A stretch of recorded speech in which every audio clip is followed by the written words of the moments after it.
Oh, this homework? The post? Yeah. Oh yeah, I did that homework. What do you think? I didn't do PA4. Sorry. Oh, okay. Well, these were block quotes, but something I'm thinking. I thought it was really helpful. Yeah. As she said in there, the guy Did anybody watch her? I did. Yeah. She's my favorite. I fell in love with her. That's how I got interested in the solid principles. She's awesome the way she explains it. Yeah. Even though it's Ruby, I know that it was Ruby, so it's kind of like. She's got kind of like a cool nerdy geek. Very cool, voice. nerdy geek. Exactly. Very exactly. Yeah. Did you watch it? You gotta watch it. It's great. I watched, yeah. I read. You read. I read Well, you're a reader, not a watcher. So, Well, she mentioned In general, that I the mean, guy that came up with the solid principles just put a name to each of the different things. right. And I think that really helped me. It cleared things up and said, okay, these are the things I have to make sure, or Yeah. guidelines I have to make sure I Right. follow while I'm coding. Yeah. And as I went back through my code, I found that a lot of the things that I've been taught in the past are the solid principles. Yeah. How about you? I watched the other video. The other video? Yeah. The DVD one. Yeah. You gotta sign the card first. Hey, did you sign the card? Yes, Just checking. I know you like to push boundaries. I just have to check to make sure you're pushing. Am I right? It's true. Okay. Sorry. Go ahead. Sorry. So I liked, he gave like very good examples. Yeah. Stuff you easily relate to. Yeah. And I thought it was pretty funny. Yeah. And the way he, Did you do any refactoring of a bit of code to illustrate your understanding of stuff? yeah, I changed a couple of things in my, not the official code, but Yeah. I looked at the code and I worked on a different game called PA3. And I kind of changed it so that I had lots of things doing different things in the same class, and I Yeah. made them into different classes. Yeah. What is this? So you could That's a easily single- change one and then it doesn't affect what the others were doing, which was pretty much fun. Right. Exactly. Yeah. How about you? I read the one that was already in the previous article, so it was at the bottom, so I already read it. Smart. Yes. So it was test-driven development, something I was familiar with because Professor Hickey made. I know. I just happened to read your blog post this morning. Yeah. So I just posted my code from there. Very smart. Look at that. Yeah. It's repurposing. That's that's Well, CROI. Don't repeat yourself. How about you? I read the last one, the blog post, Yeah. and I felt like I was doing a lot of that stuff already, and I was conscious of it, but Yeah. it's something that I learned to be conscious of it, Mhm. subconsciously, I guess, but, which is good, because like, I am pushing to have things be more readable and easily changeable and stuff like that. Yeah. So did you give a sample of code that you refactored? Yeah, well, I actually refactored it before even starting Uh-huh. the reading. Like, I noticed that I had to do it in our Billable app, Yeah. and it was like perfect, so I already did it. So. Cool. Perfect. That's the kind of homework we like. Anna, how about you? I read the blog post too. And I thought, I agree that it was mostly just like giving words to things that we already knew. Yeah. I will claim that you guys don't already know it. Well, Anyway, some go of on. it. Like the dependency inversion. Yeah. Like we learned about that when we did interfaces and inheritance, because that's just like what we use it for. But to have it phrased as a more specific rule, I think is more helpful. Yeah. Yes. I have a slight side comment. I'm just looking at what you're seeing on the display right now. Vicious behaving badly is the most attractive alternative. I would like to debate that. Actually, it's not vicious. I think it's viscous. Oh, viscous. I'm sorry. Yeah.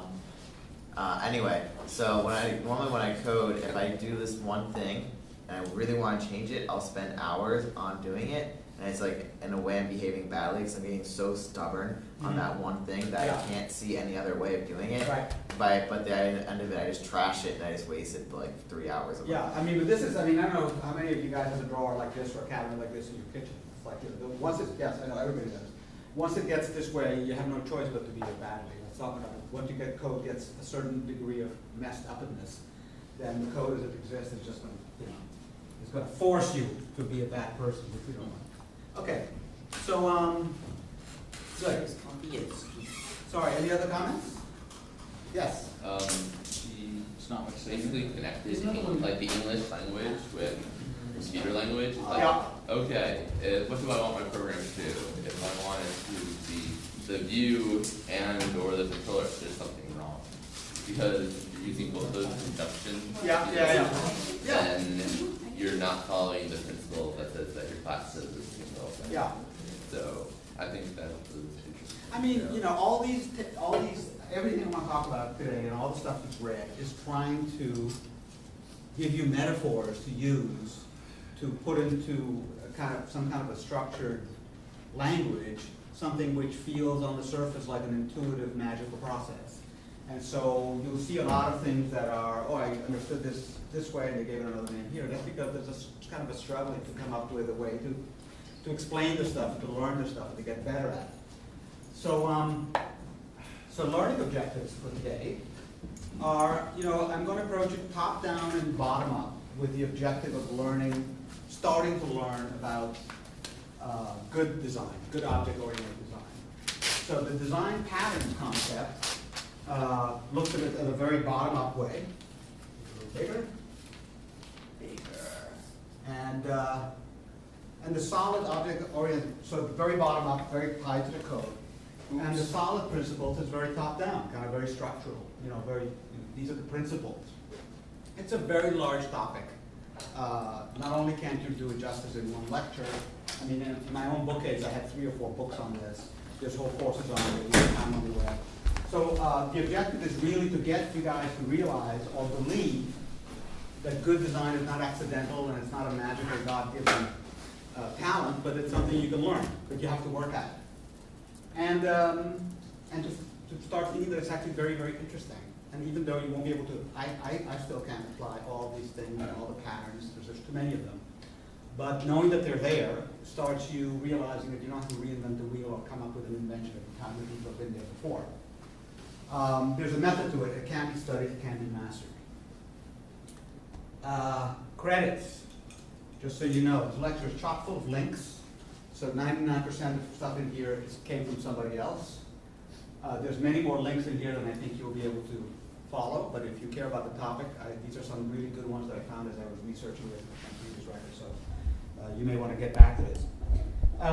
The term design, so let's get into design patterns. So the term design patterns, I think, but I'm not sure, started with this guy, Christopher Alexander, who wrote this book called Pattern Language. He's an architecture guy from somewhere, from the University of somewhere in California. And his idea was that when people design spaces, buildings, parks, and so on, that there are certain patterns that people have used and have improved over the eons that work. And so if you're an architect who wants to design something, why reinvent the wheel?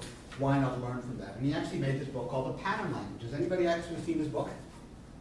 It's a very, very cool book. I'll pass it around. You can flip through it as I talk. This is where it all started, and it's, well, you guys can hear it. The teacher always is the most important. Just make sure it's PG. Yeah, exactly. Yeah. But anyway, so this is what he did. He sort of came up with this idea of, you know, if you make an entranceway, then a good way to do it is to have two windows on either side, because then you can see who's coming to your door. Or if you're making a path approaching, you know, a pond in a park, then make it winding, come behind a tree, because then when you come around the tree, you see the pond. It's a much more pleasurable experience. And it goes on, and I just made this up. It just goes on and on like that. And for one reason or another, geeks like you and I latched on this idea of patterns and started talking about design patterns in code. Everybody knows what a wiki is? If you use it. This dude, Ward Cunningham, actually invented the first wiki because he was creating a big repository of patterns as this pattern movement first started. And so here's Ward in his geeky glory. And he literally invented it. Who knows what wiki stands for, by the way? Stands for wiki, which means quick in Hawaiian. Exactly. Quick. Yeah. In fact, if you're in Honolulu, you will see buses or vans or whatever that say wiki on it. You go like, whoa, geeks. So he invented the wiki as the simplest online database that could possibly work. And the purpose for it was that they were starting to have these meetings, these encounters, where they were trying to understand whether this idea of patterns actually could be applied to software. And so that's the origin of the wiki, interestingly enough. Still a very, very powerful concept, the wiki.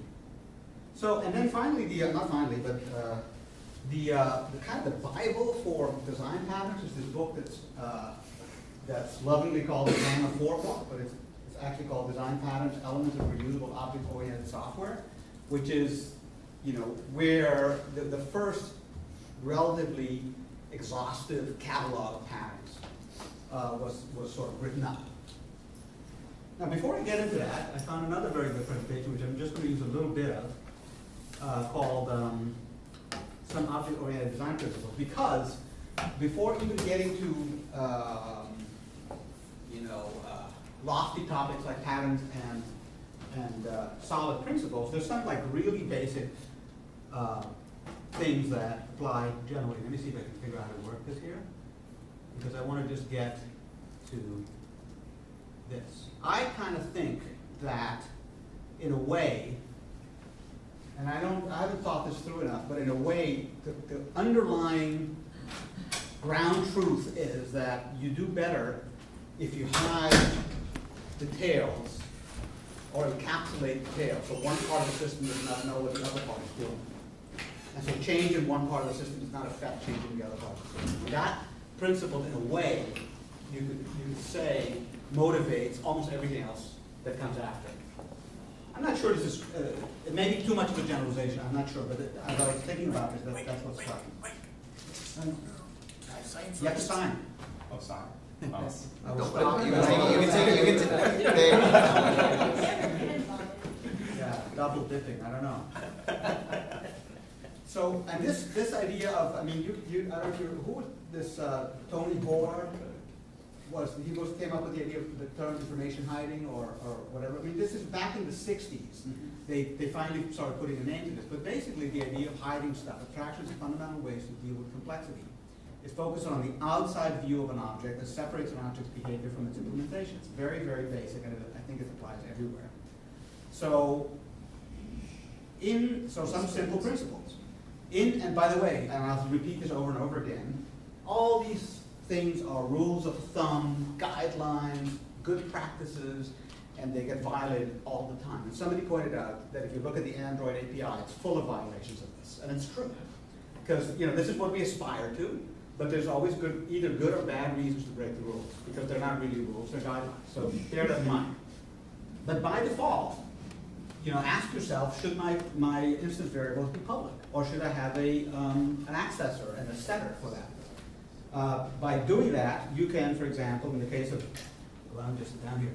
In the case of returning a value of speed, if you have get speed and setter, tell me some of the advantages of doing it that way versus making the double actually a public instance variable. Yeah?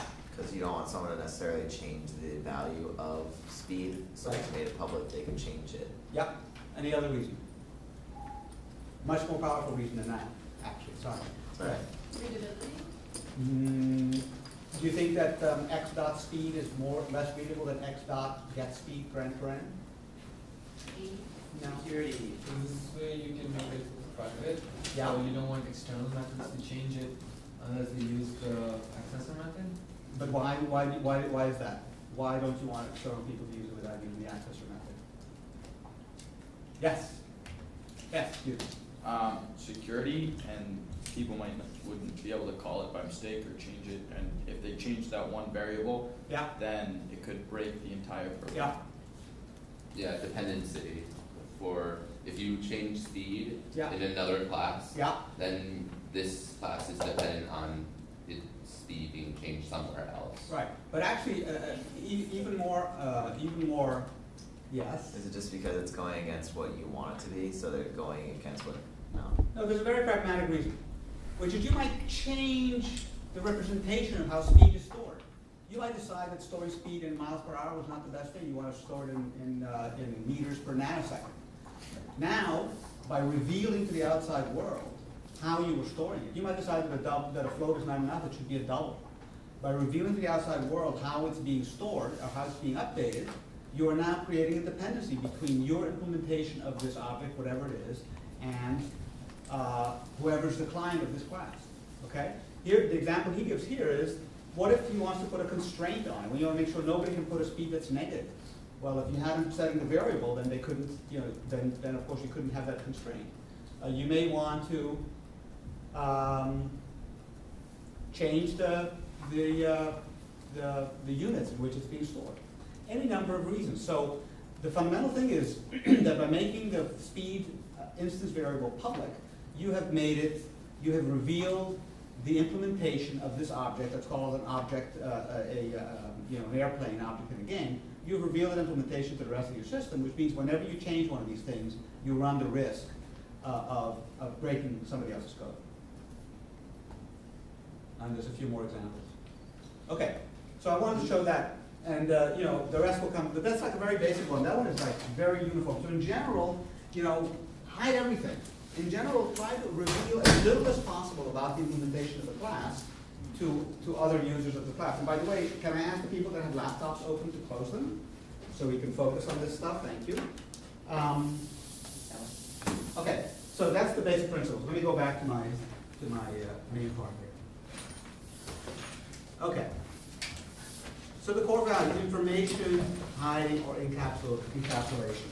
Okay, that's like, you can almost cure all your sins by hiding stuff. I mean, everything else kind of falls in that. So what is a design pattern? A design pattern addresses a recurring design problem that arises in specific situations over and over again, and provides a solution that was invented by a good designer or a good programmer, and turned out to work well because it was copied a lot. Design patterns, in a way, are not invented, they're discovered by studying code. So a very important practice for people who want to be excellent software people is to read a lot of excellent code. So go read how the Java standard libraries are written, because they are the best Java code. Well, exaggeration, but they're very, very good Java code. I'm sure there's bad code in there too. But that's how you learn good design. And when people looked at the code and the systems built were successful and analyzed what the structures were they used, they came up with these patterns. Certain things came up all the time. Many software design patterns are totally language independent. And I'll show you, you'll see as we get through this. So that means that what you learn for Java will apply for Ruby or for Python or wherever else, for everything else, by and large. There are patterns that are language specific, definitely. Those will not transfer as well, but a lot of certainly the fundamental ones are universal. So let's look at some real examples. One thing you'll see with patterns is that they're bottom up. I mean, we're looking at bits of code. We're not looking at whole systems. We're looking at how would you solve this little problem. And you'll see that there's code structure that we can just copy. So, and by the way, as you can see, for example, here, there's catalogs of patterns. Okay, and I'm going to talk a little bit about abstract factory and factory method and single leaf, which are three of the most common ones. But I just want to illustrate the idea of how to apply it without sort of going through each one. Although if there's one somebody wants to talk about, we can definitely go into it. I'm not claiming to know every pattern out there. I definitely don't. Okay. So let's take a look at a bit of code here. Which one is this one? Okay, simple factory. Okay. So these are all in GitHub, by the way. So here's the problem that we're trying to solve here. Okay. So in this case, I'm going to illustrate the simple factory pattern. Okay. And basically, we are creating a simple class that you give it when you construct it a name. Sorry, and it looks like I forgot to put the constructor. And it wants to return, be able to return the first name and the last name separately. So inside this class, somehow a name is stored, and somehow it wants to return the first name and the last name. Reverse video of that? Yeah. And maybe make it Amazing. Like that. Yeah. Okay. So the basic part of the class is I'm going to have a method called getFirst that's going to return the first name, a method called getLast that's going to return the last name. So for example,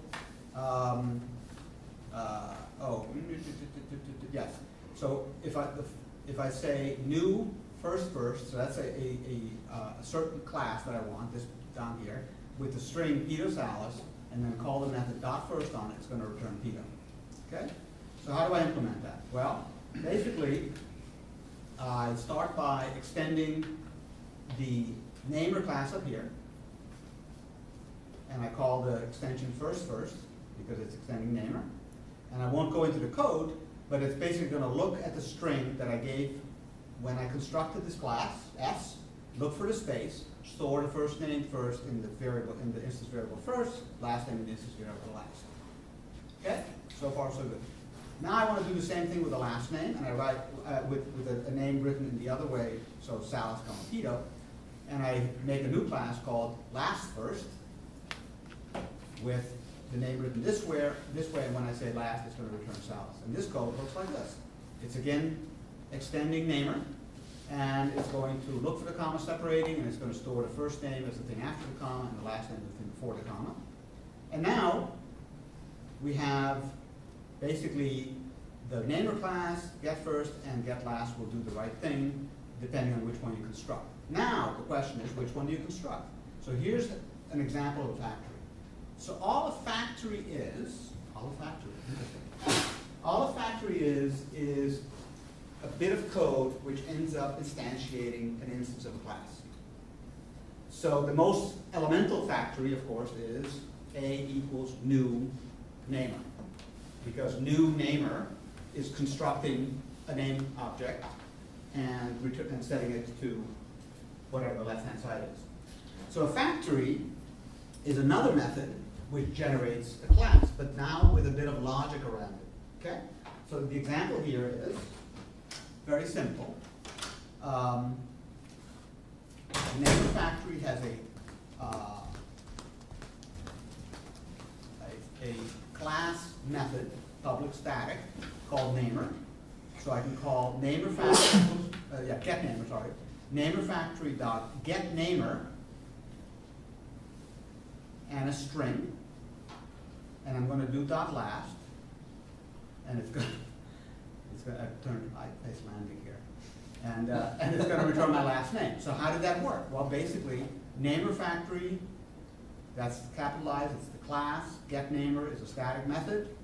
The parameter is analyzed here to find out if there's a comma in it, and if there's a comma in it, then it's going to return a new last first class, and if there's no comma in it, it's going to return a new first last class. So over here, this, all we know for sure is that this variable is getting set to an object of type namer. And namer factory has actually instantiated that. Everybody follow that? It's pretty simple. Yeah. Anybody confused? Why is this helpful? Yes. The dot last part. Yes. I'm sorry. This here? Yeah. This part? Yeah. Okay. So namer factory is this class. It returns the result of the get namer method is a new instance of either this one or this one. Both of these are derived from namer, which has a method called dot last. So this bit returns a new instance of namer, and this is called a method on it. Understood. Yeah. I was going to point out another example. Why is this good or useful? A perfect place for this would be with PA2. Suppose I was going to make a maze game, and I wanted to make a maze game where there'd be some method where you could give the name, like Sahar or Jared or something, and it would return your maze player. Like something that implements the maze player interface. And that's exactly a factory. Right? Because what it does is there's a method which calls get player string identifier, and then it has some switches, and based on them it gets the new one, returns something of type, actually in that case it'd be returning a interface. Mm-hmm. But it's the same thing, an Which is another interface, level, yeah. not even class, an Right. interface, Yeah. based on the logic. And that's perfect, it's exactly what you need in that case.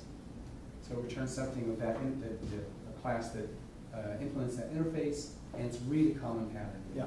Yeah, and another answer to why it's helpful is it's not super profound, it's one of the basic patterns, but it does break the assumption that the only way to create a class is with a new. That actually you can create a class based on logic and have another method be the thing you call which generates a class. And that's a very important light bulb that you can apply. Sorry, somebody had a hand to, oh yeah, sorry. And why is this better than just having like mutator methods that would change the first and the last name?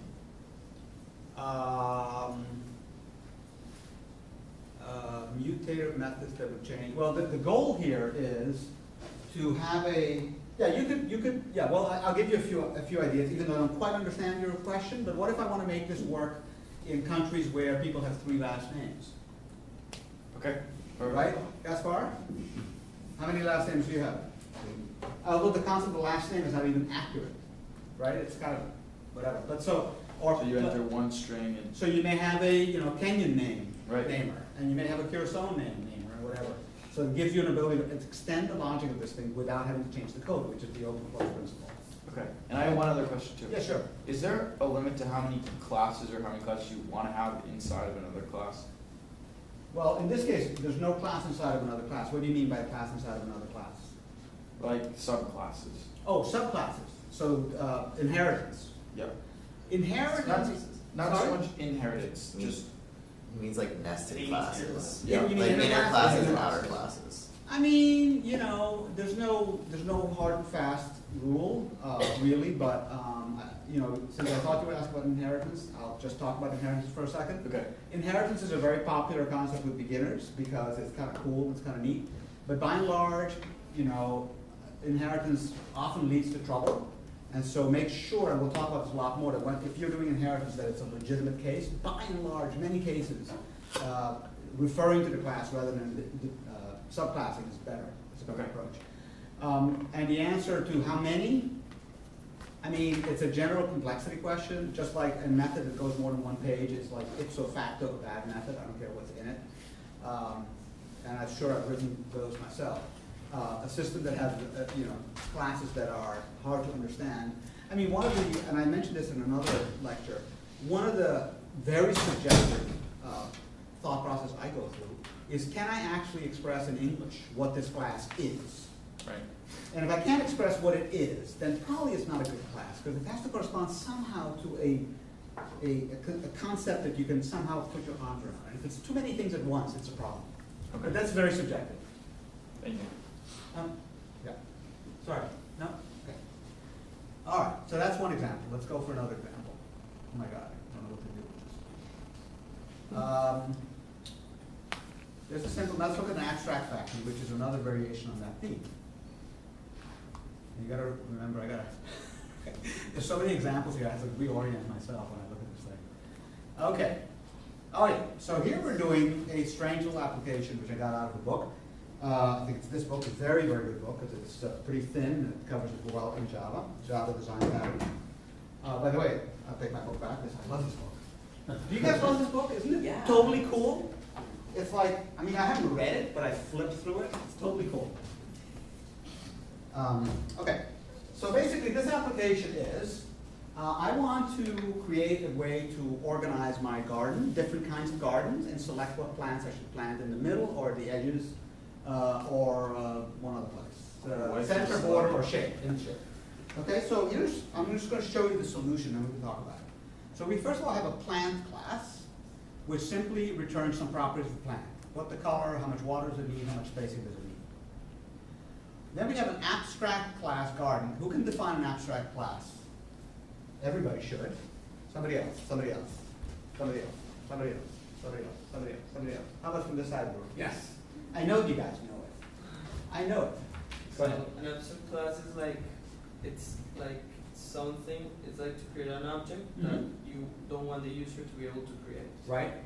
But it gives certain fields or let's say behavior Yeah. you want other classes to inherit. Yeah. So it's exactly. So it may have some logic, but some of the methods are not defined. They're abstract. And so the very mechanical, non-conceptual way of saying it is you cannot instantiate an abstract class. You have to extend it and put specific definitions for all the abstract methods, and then you can instantiate it. Okay, so we have an abstract class garden, and for a garden, we can simply ask it, what plants should I plant in the center, what plant should I plant in the border, and which plant should I plant in the shady areas. That's all I have to do, okay? So now, I'm going to go a little further. and I'm going to define a veggie garden, vegetable garden, which extends garden, so I'm now going to make it concrete, it's no longer abstract, and it says that I have to plant, for my veggie garden, a good idea for shade is broccoli, a good idea for the center is corn, a good idea for the border is peas. Don't ask me why. That's the way it is. And if I want to have a perennial garden or an annual garden, I can do the same thing. I can say, what do I want there? Now here's the interesting part. So I can basically now say, so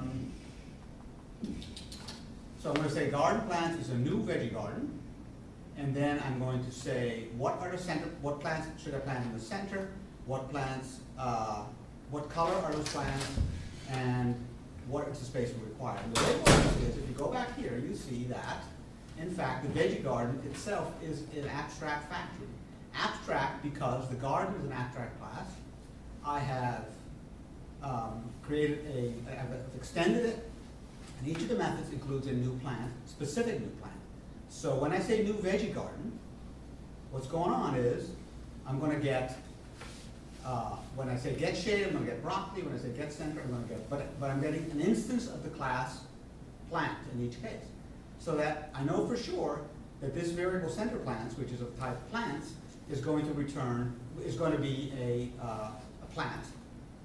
And so I can say of it, center plants dot get color, I can say that center plants are, and dot get spacing required. So what's going on here is another variation of the factory. In this case, we're using an abstract class to create a set of variations. So each garden can now, on the fly, create 3 kinds of plants. And so if I then create a herb garden or a food garden, then I can automatically get the 3 types of plants I want. And so this pattern is called the abstract factory pattern. Yes? Go down a little bit. Yeah. So you do the veggie garden. Yeah. There's no parameters for the constructor. Right? Is that a mystery? Yes. Am I wrong? No? No, the default constructor has. Default constructor? But the problem is that it's not going to create all those different plants, right? No, it is. Here's the logic. I create a new veggie garden. All a veggie garden is, in a way, is 3 factories. Get shade, which creates plants, broccolis. Get center, which creates corn plants. And get border, which creates pea plants. So none of these have gotten called. They're just there as logic to be called when you say get shade or get center. So they're not instantiated. They're not. No, the plants are not instantiated. No. So what about, so if you go down, and you center plants is get center? Yep. Center plants is the value returned by garden type dot get center. So center plants, I didn't put my declarations here, bad boy. Center plants is of type plant. Right. And it's going to just be corn, right? And so it would be, plant, corn. In this case. It's a plant class, and the plant is corn, yeah. So And this so you can ask it, what's the color, and what's the spacing? How did So you is get it the color? database somewhere? Yeah, database somewhere. So you can imagine, if you imagine like the get spacing required, if I want to have now logic that lays out my garden, I don't care what kind of garden it is, right? I can say, I want to give me the dimensions of the garden, the 10 meters by 10 meters. The border is going to be there for 40 meters, and so I need to have 40 meters worth of corn, or 40 meters worth of whatever this garden wants on the border. So I will just go through and ask it, what is your spacing? It's 1 meter, so I can have 4 or 10 of these, 40 of these, right? So what I've done is, so in other words, you can have as a standard method of a garden, you could have layout border. And the layout border method would simply find out what the plant is that is supposed to be on the border, find out what the length of the border is, and compute how many I need. And all that can happen without regard to what kind of garden this is. And so that logic would go into the abstract class itself, because that logic would be the same no matter what the garden is. Okay? And you can have other things. I mean, this instead of returning a fixed thing, you can return a random one off the list. And so the shade garden may have a totally different algorithm for figuring out what the border plans are. It may look in a database or a web service for these things, whereas the herb garden would maybe look somewhere else. But all the logic, in each case, all that this class guarantees is that when you call get shade, you're gonna get a class. Okay? Yeah. I was gonna say, a nice example of how you guys could use that would be with, you could have an abstract class, I don't know, draft game that would have 3 public abstract methods to determine a background, a ground enemy, and a flying enemy. Right? And those 3 things, if you have those 3 things, you could then implement, you could have your game engine just work with one of these giraffe game objects and make a different level, each one. So the level will just be totally encapsulated in that kind of model.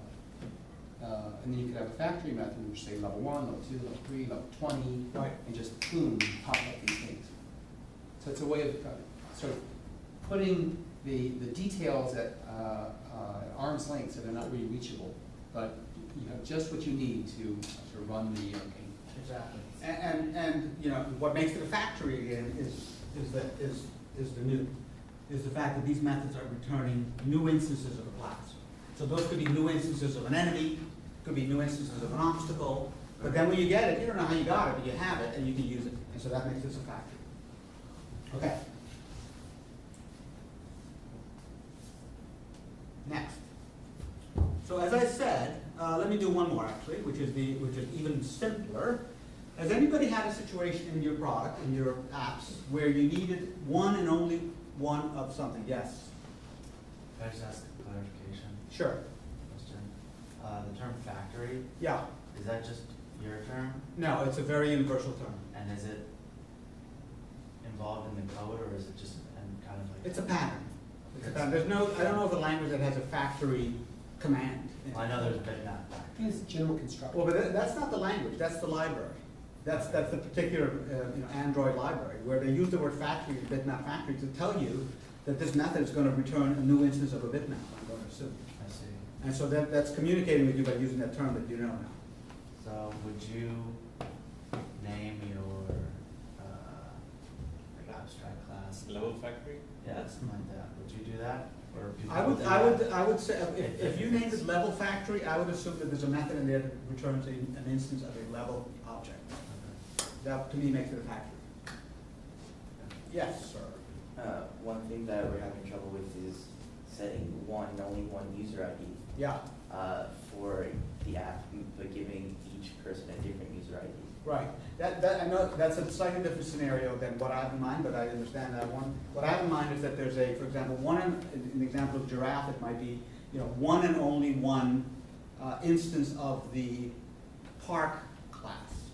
And you want to make sure, as you have multiple threads running and all that stuff, that you don't accidentally have another thing that creates a new park class, and suddenly you have 2 and they're different.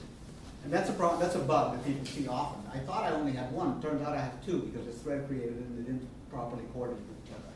So that's the scenario that what they call the singleton pattern tries to solve. So let's look at that.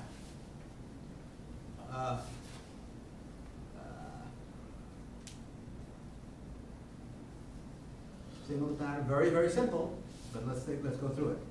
So basically, I have a single game space in my game, and I want it to make it impossible for any piece of code to accidentally create a second one. Because if I have 2, I'm going to get all messed up. I'm going to put the giraffe in this one, I'm going to put the obstacle in that one, they're never going to collide. All right? So I want to make sure I have one and only one. So this is a very, very common way to achieve that. Let me go through it. Here's a weird animal. It's a constructor that's private. Ever seen that before? Oh. Can you imagine how that might work? I'll walk you through it. Basically, I have a method called, it's a public static method that allows me to do this.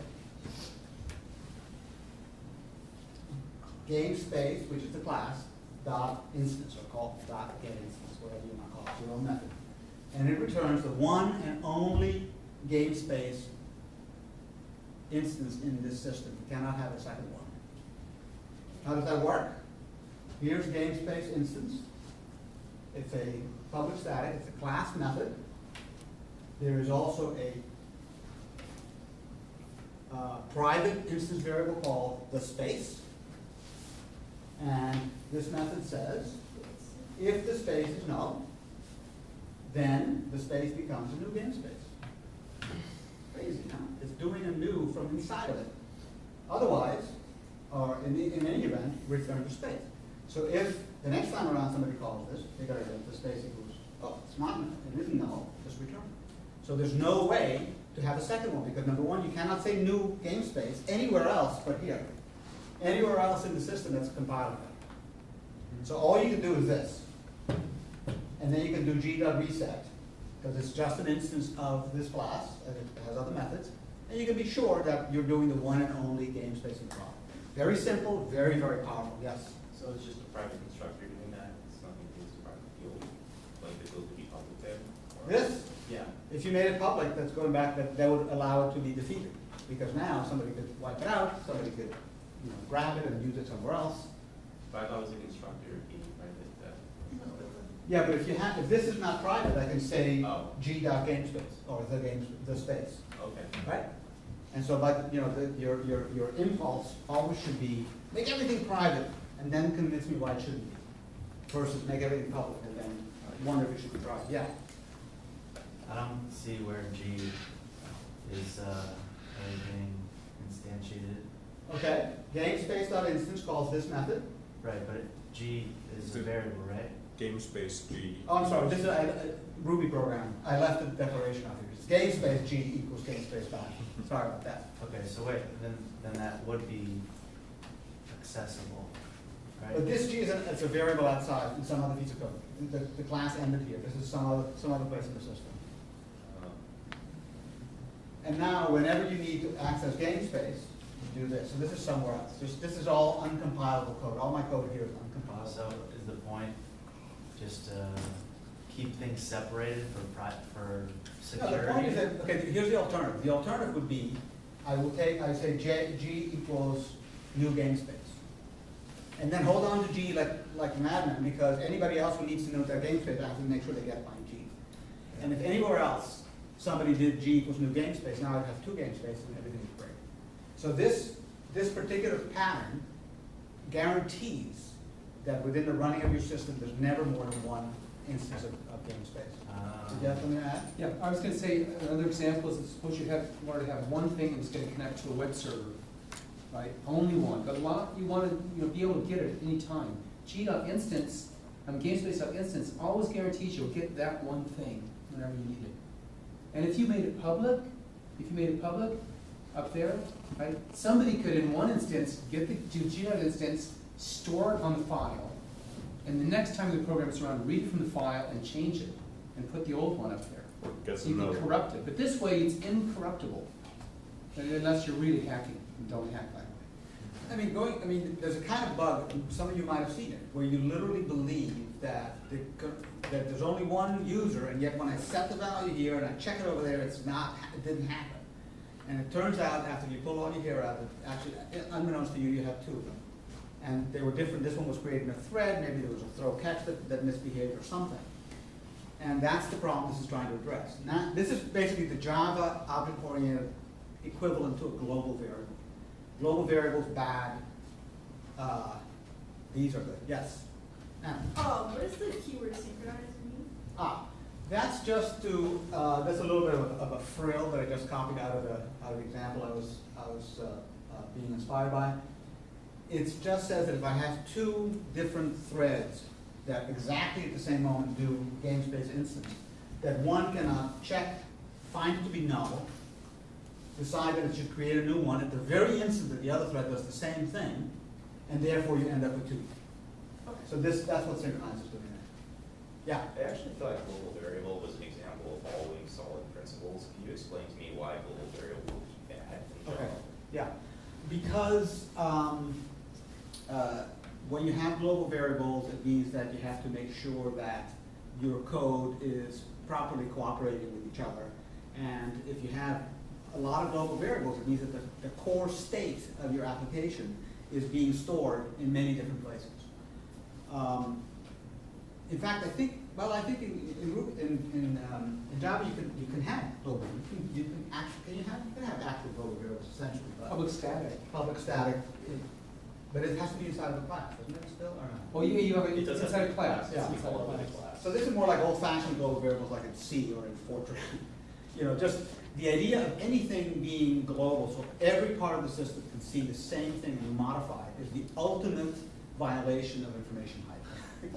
Because everybody can see it and everybody can modify it. And what we want to do is hide as much as possible. So the fewer global things you have, the more the state is contained in different containers. And like many patterns, I can't give you, and maybe somebody else could, but I can't give you a clear theoretical explanation for it. Just like I can't give you any kind of theoretical explanation why this particular pattern is a good one. It's more, they've been discovered in a way. People found that when they had a lot of global variables, they were doing just the opposite of information hiding, and they were exposing themselves to all kinds of difficult to find and fix bugs. So that's kind of the wishy-washy answer, but I think it has to do with information hiding. That's how. But do you think they can be used effectively? Say what? Like, do you think they can be used effectively when you're changing your code as opposed to manually changing things? Or What can be used effectively? global variables? No, I don't think so. I mean, when I say, by the way, when you say global variables, and what do you mean when you're changing your code? Like, Restate the question. just say you got a global variable graphic, you could always change the global variable for it. Do you think it should be its own class? Or? Yeah, I think there's really no reason. I'd be surprised to find a legitimate reason to have a global variable in any language. Some languages you can't avoid it, but then you have as few as you possibly can, like one. Yeah, so there were many other hands. Yes? It makes me wonder about how exclusive is static. Like, let's say we had like game.exe called this. If I called game.exe twice, could there be two separate game spaces? Are these? Yeah, I mean, yeah, sure, because now they have their own process. I mean, this is within a process.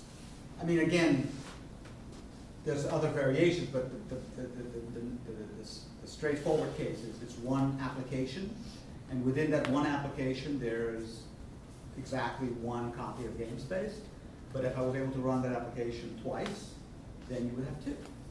And by the way, this is a real scenario. If you have an application which relies on one file on disk, you know, config.xml, right? And it reads and writes it. That's acting like a global variable. And you can get into trouble if you allow the user to run that program twice. Because now suddenly, one is modifying the config.xml to do one thing, the other one is doing another thing, and either you corrupt the file or whatever. So that would be an example where even now that scenario creates the idea of a global variable between the global variable being the file, between two apps as a way to get into trouble. But to answer your question narrowly, if you have two copies of the app, you have two copies of that, yes. And that's why like Firefox 3 sometimes give you those errors, like Firefox is already running, so you can't open it. Exactly. Yeah. So they must be relying on some files that they read and write, and they have come up with a way to determine that another one is running. Often the way that's done, by the way, is with a file, because a file acts like an operating system-wide semaphore or way to synchronize. If you find the file open, you know that somebody else is running, and you know that. Okay? All right. So that's the singleton pattern. Very common, very, very useful. Okay. Let us now. Oh gosh, did we got my? Nope.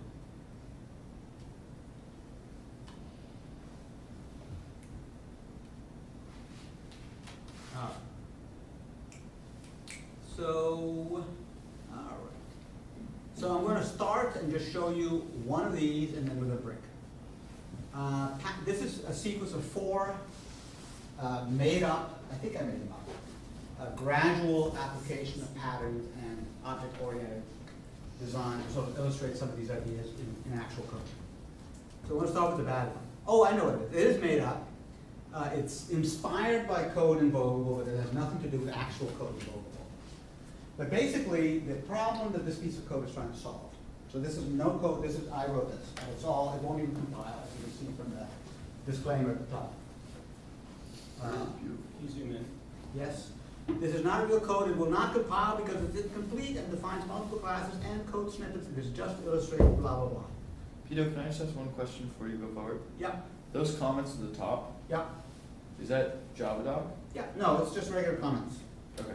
2 stars. To drive home a point, Java, the language, has a way to comment. Slash is one way, slash Sure. star, blah, blah, blah, star slash is another way. Those are the 2 ways to comment. I think those are the only 2. There may be one more, 2 ways to comment. JavaDoc is a program which somebody wrote, Opens up. which just reads them as text and identifies certain blocks of comments that are interesting. So it has its own little way to use a conventional piece of Java documentation, which is if you put a second star, then it knows to look at it. And why did you make it so fancy like that? Just FYI. I like to be fancy. Just the same reason that I bothered making all the headers yellow. Because it makes me happy to see those lined up. That's the whole beauty thing of it, in different copies. Sometimes you have to entertain yourself. Okay, so the job of this class is, it's a very smelly initial version of the item class. It simply needs to keep up with several properties of an item and sometimes do some calculations to figure out the tags. What does the word smelly mean in there? This is a bit of lingo out of the agile development and test-driven development world, which is a way that you gently insult a piece of code as being smelly. You know, I can't put my finger on it, but it's smelly. And we have to remove the smells. And that's what we're going to do. We're going to remove the smells. So basically there's an item class, okay? And an item can live in one of several catalogs, Amazon or Zappos, okay? And I want to be able to ask the item what its name is. I'm a pair of shoes, or I'm learning much more about dresses and purses and things like that working on this project. But I'm a pair of shoes, I have a price, I have a description, I have the material it's made of, and I have a tag. Now the problem that this creates is that actually Amazon, the website, and their API does not have the concept of tags. So we have to somehow magically invent what tags might mean. Because what we want to do is to make this system that is using this class be able to interchangeably use an item that might have come from Amazon, might have come from Zappos, or might have come from Etsy, and have the rest of the app, the one that displays the little images and so on, be blissfully unaware where it came from. That's the goal of this class. We're trying to hide that, okay? So this is our first cut at it. So we construct the class. Here's the constructor. And the first thing we do is we get as parameters the catalog it came from and the key to look it up with. So on Amazon, the keys are ABC-CDE, and on Zappos, they have a number, let's say. So what do? I say, okay, first of all, I do if catalog is Amazon, then here's the URL where you can get it, and it's sort of basically a string concatenated with the key. And then I do this magical REST call, which returns a result, which is XML.